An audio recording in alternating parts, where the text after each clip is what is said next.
برج اسد۔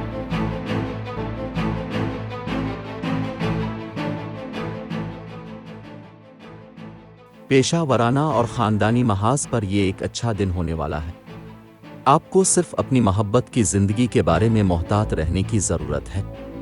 اب طویل عرصے سے چھوٹے موٹے مسائل کو نظر انداز کر رہے ہیں، اب یہ مناسب وقت ہے کہ آپ اپنے شریک حیات عاشق سے اس پر بات کریں اور اپنی محبت شادی شدہ زندگی کو دوبارہ پٹری پر لے جانے کی کوشش کریں۔ محبت کے محاذ پر دن سازگار نظر نہیں آتا۔ اپنے کاروبار کو قائم کرنے کے لیے بہت محنت کی ہے، لیکن خود کو زیادہ استعمال نہ کریں۔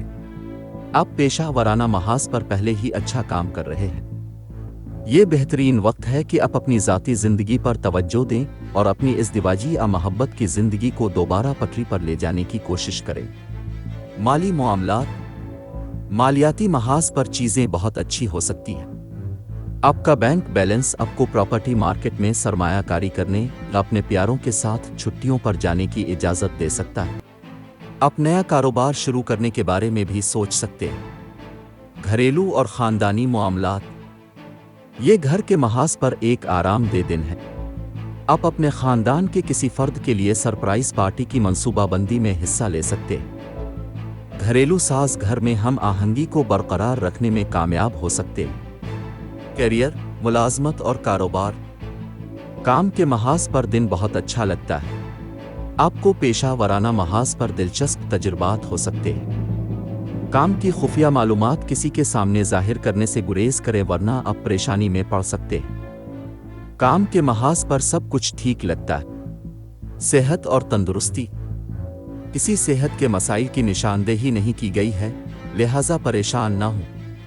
جو لوگ طویل عرصے سے صحت کے مسائل سے دوچار ہیں، انہیں جلد ہی راحت مل سکتی ہے۔ اگر آپ اپنی خوراک کا خیال رکھیں تو بحالی کا عمل تیز ہو سکتا ہے۔ محبت و قرابت، محبت کے محاذ پر آج آپ خوش قسمت نہیں ہو سکتے۔ کام کے مصروف شیڈول کی وجہ سے آپ کا ساتھی آپ پر توجہ نہیں دے سکتا۔